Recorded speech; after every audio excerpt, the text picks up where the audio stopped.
ডিম ভুনা খেতে ইচ্ছে করতেছিল, এই জন্য এখানে আমি ডিম সেদ্ধ বসিয়ে দিলাম। ডিম সেদ্ধ অলরেডি হয়ে গেছে, আমি চুলাটা অফ করে রাখছি। এখন রান্না করার পালা।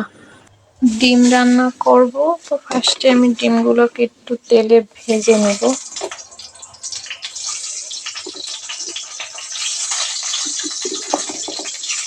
হলুদের গুঁড়া দিয়ে দেব করে, তো অল্প একটু হলুদের গুঁড়া আর একটু লবণ দিয়ে দিলাম। তো এখন কিছুক্ষণ একটু ভেজে নেব। ডিম ভেজে রেখে দিলাম, এখন পেঁয়াজ দিয়ে দিচ্ছি,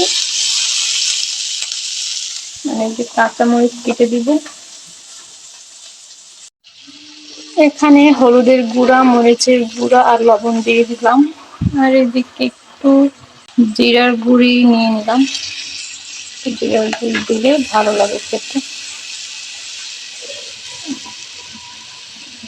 এখন ডিমগুলো দিয়ে দিই।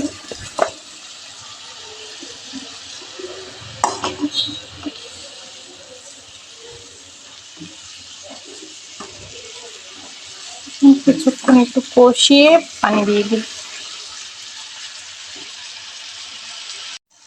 অল্প করে পানি দিয়ে দিলাম, এখন আস্তে আস্তে হইতে থাক।